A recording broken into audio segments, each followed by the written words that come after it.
You know that feeling when you're just trying to get your groceries, minding your own business, and suddenly your whole world gets upended by a complete stranger? Yeah, that was my Christmas Eve, and trust me, it was anything but jolly.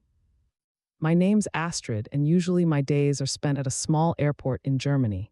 My job, it's a bit niche. I check visas, do security searches on planes, and sometimes I'm the one who has to tell people they can't board or even that an entire flight is grounded. I'm not a bouncer, I don't physically fight people, but I do have a certain authority. I deal with high-stakes situations, just not usually, well, this kind. But this particular day, I was far from the sterile environment of an airport tarmac. It was Christmas Eve, and I was deep in the trenches of a packed German supermarket. The air hummed with a frantic energy, everyone scrambling to grab last-minute essentials before the early closing. To shield myself from the festive chaos, and honestly from any interaction, I had my headphones firmly on, lost in my own world of music and grocery lists. I was halfway down an aisle, debating between two brands of Glühwein when I felt a tap on my shoulder. Annoyed, I pulled one headphone off. Standing there was a man, I'd guess in his 50s, with a somewhat stern expression. "Excuse me," he said, his German heavily accented, "are all the lamps gone already?" I blinked. "Lamps, seriously? I wouldn't know," I replied, trying to be polite despite the interruption. "You should probably ask someone who actually works here." His eyes narrowed, scanning my outfit. I was wearing smart, dark slacks, the kind I wear to work. "Then why are you wearing trousers like that if you don't work here?" he demanded, his voice suddenly sharper. My patience, already thin from the holiday rush, started to fray. "Because I just came from work," I explained, trying to keep my tone even. "I don't work here." He just stared at me, a strange, agitated look in his eyes. He didn't say anything else, just stood there, simmering. Figuring the conversation was over, I shrugged, put my headphone back on, and pushed my cart forward. I just wanted to finish my shopping, pay, and go home. I hadn't even made it 10 feet when I felt it again. Not a tap, but two strong arms suddenly wrapping around my waist from behind. Before I could even process what was happening, I was being lifted, my feet dangling several inches off the floor. A scream tore from my throat. It was pure instinctual terror. My headphones flew off, clattering to the ground. I kicked my legs, flailing, trying to break free, but his grip was like iron. The man just held me there, suspended, as if I were a package he was inspecting. The sudden commotion drew stares, then gasps. People started rushing over, their faces a mixture of shock and concern. "Hey, what are you doing?" someone shouted. A young store employee, looking pale, tried to intervene, speaking rapidly to the man in German. "Let me go," I shrieked, my voice raw. "Put me down now." But he just clung tighter, his face inches from my ear, muttering something I couldn't quite make out over my own panic. The world was spinning. This wasn't happening. This wasn't happening. My mind raced. I couldn't believe this was my reality. My job involves grounding planes, not getting manhandled in a supermarket. Then a surge of adrenaline, cold and sharp, cut through the fear. My airport training, the part where I don't physically fight people, was momentarily overridden by a primal, desperate instinct for self-preservation. With all my might, I twisted, bringing my elbow back and swinging it hard, aiming for his face. There was a sickening thud and a surprised grunt from the man. His grip loosened, just enough for me to scramble down, my feet hitting the floor with a jarring thud. He stumbled back, clutching his nose. By now, a crowd had gathered, and the store manager was pushing through, looking absolutely furious. He quickly took charge, shouting at the man, while another employee ushered me away, asking if I was okay. My hands were shaking so hard I could barely hold the glass of water the manager offered me. "Should I call the police, ma'am?" he asked, his voice stern but kind. In that moment, still reeling, still trembling, all I wanted was for it to be over. "No," I mumbled, shaking my head. Just get him out of here." And they did. The man, still grumbling and holding his nose, was escorted out of the store, banned for life, I'm sure. I just stood there, trying to catch my breath, the adrenaline slowly draining away, leaving me hollow and weak. Later, as I sat in the quiet of my own home, the reality of what had happened truly sank in. I should have called the police. I absolutely should have. In the heat of the moment, you just want to escape, to forget, to put it behind you. But that's not always the right call. So many of us, when we're harassed, assaulted, or just made to feel unsafe, hesitate to involve the authorities. We second-guess ourselves, we minimize what happened. But it's okay, it's more than okay. It's necessary to call the police when someone crosses that line, when they physically assault you, when they make you fear for your safety. It doesn't matter if you're in an airport or a supermarket, on Christmas Eve or any other day. So there you have it, folks. A Christmas Eve tale that started with a simple question about lamps and ended with me elbowing a stranger in the face. I'm still a bit shaken, but incredibly grateful for the people who stepped in. Remember this, please, if you ever find yourself in a similar situation, don't hesitate. Call the police. Stay safe out there.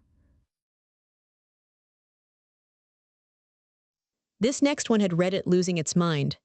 Quick pause, subscribe now, because the chaos doesn't stop here. You ever just want to grab your groceries, listen to your podcast, and disappear back into the comfort of your own home after a soul-crushing day? Yeah, me too. But life, or rather, a Karen, apparently had other plans for my peaceful Tuesday evening. It was one of those days at the warehouse, where every box felt heavier than the last, and the clock seemed to be moving backward.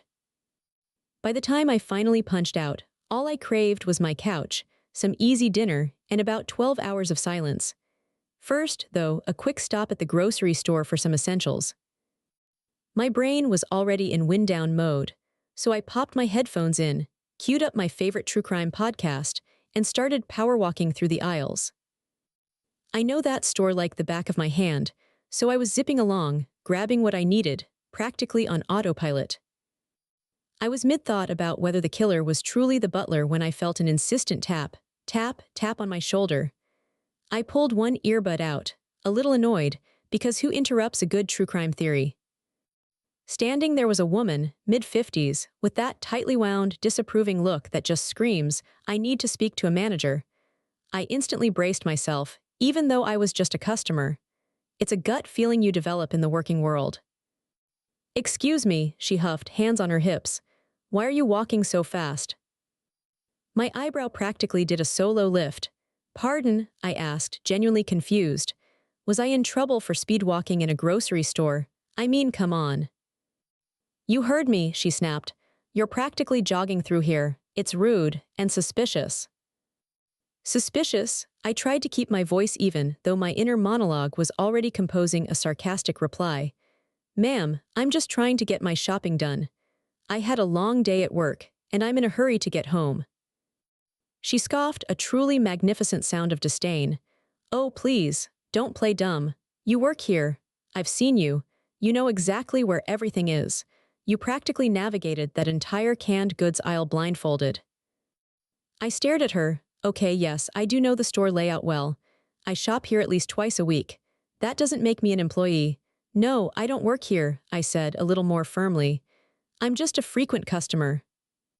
But Karen wasn't having it. "Don't lie to me. I saw you eyeing those organic kale chips just now. You were clearly doing inventory." She gestured wildly towards the admittedly healthy snack I had just bypassed. The escalation was already baffling. "I was looking at them, like a customer deciding whether or not to buy them," I explained, gesturing to my own half-full basket. "Look, my shirt doesn't have a uniform on it. I'm wearing my own clothes." I even turned slightly to show her my plain, olive green t-shirt, still vaguely smelling of warehouse dust. She just narrowed her eyes. "Oh, I know your type. Trying to get out of doing your job, or worse, trying to steal something." The word steal hung in the air, sudden and sharp. My blood started to boil. This had gone from bizarre to outright offensive. "What? I'm not stealing anything," I practically yelled, holding up my basket.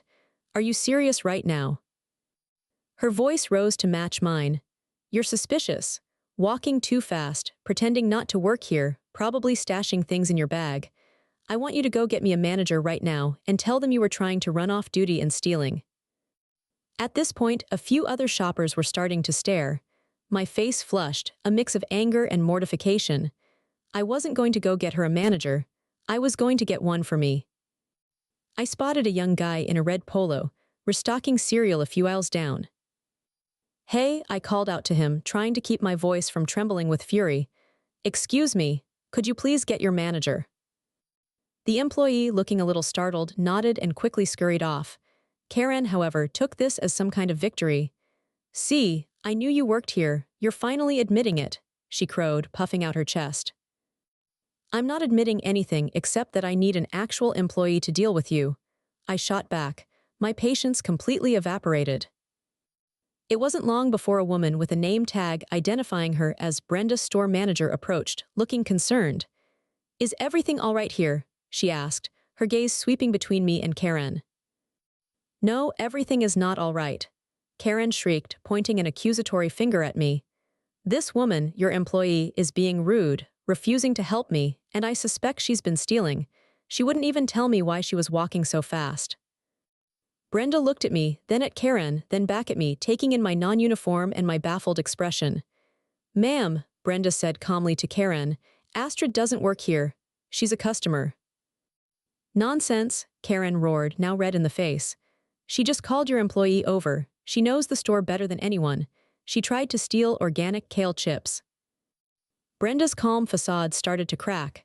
"Ma'am, there is no indication that this customer has stolen anything, and she has clearly stated she does not work here.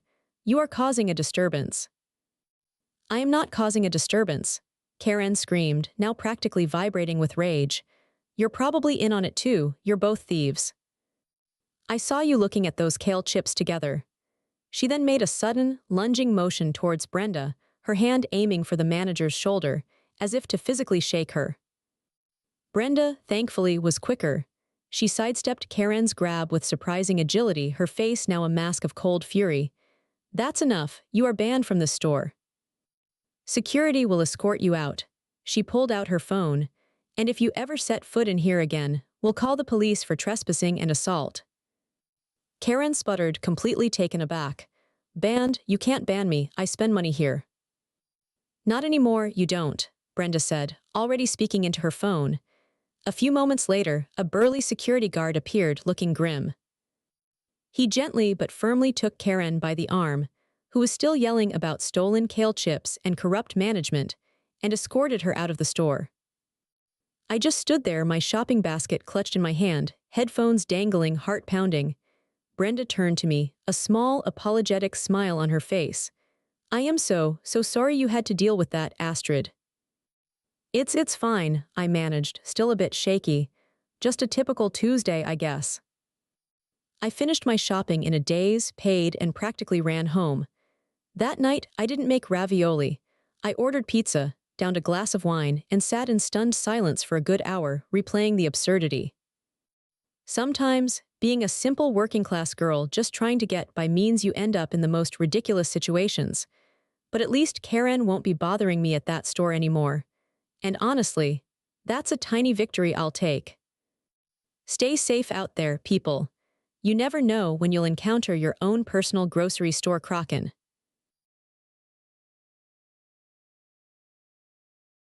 Ever do a good deed and immediately regret it, like you try to be a decent human and it blows up in your face spectacularly?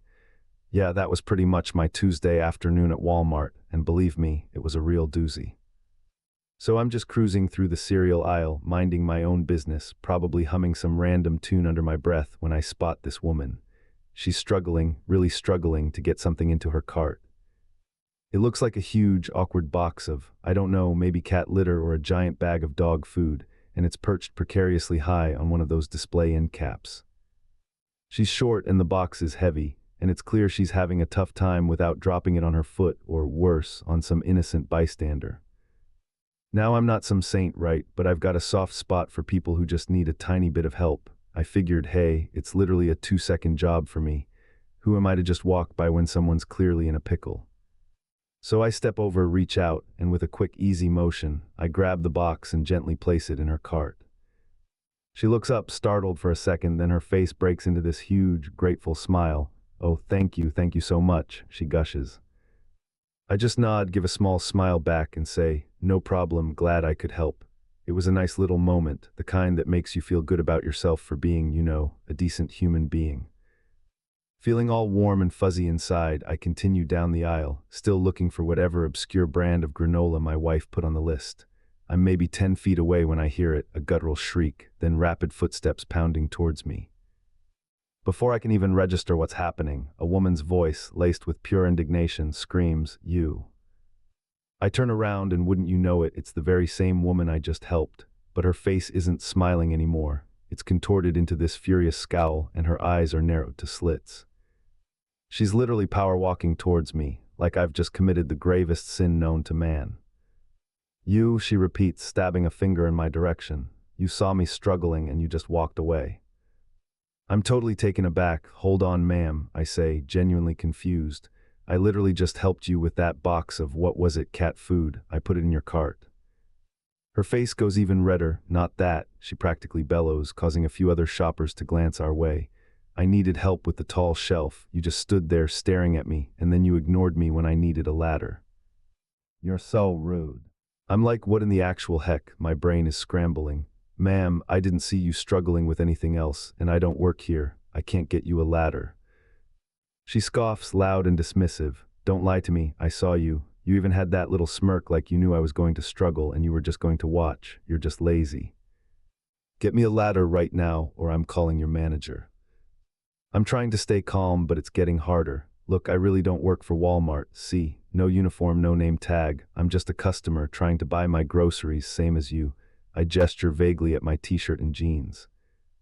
She takes a step closer, her voice dropping to a venomous hiss, but still loud enough for everyone in a 5-foot radius to hear. "Oh, I get it now," she sneers, her eyes raking over me. "You white guys are all the same, aren't you? You didn't want to help me because I'm Mexican." My blood ran cold. Seriously, my helpful impulse, my simple act of kindness was now being twisted into racism. My jaw dropped, literally. For a second I couldn't even speak. The sheer audacity, the disgusting leap in logic just floored me. "Ma'am," I finally managed to choke out, my voice tight with shock and disgust. "That's incredibly offensive and frankly completely insane. I'm a customer, I helped you, and the moment I denied working here, you jumped to that. There's a guy in an actual Walmart vest right over there." I point to an employee who's now slowing down, clearly picking up on the commotion, "who might actually be able to help you find a ladder. If you can calm down enough to ask him politely."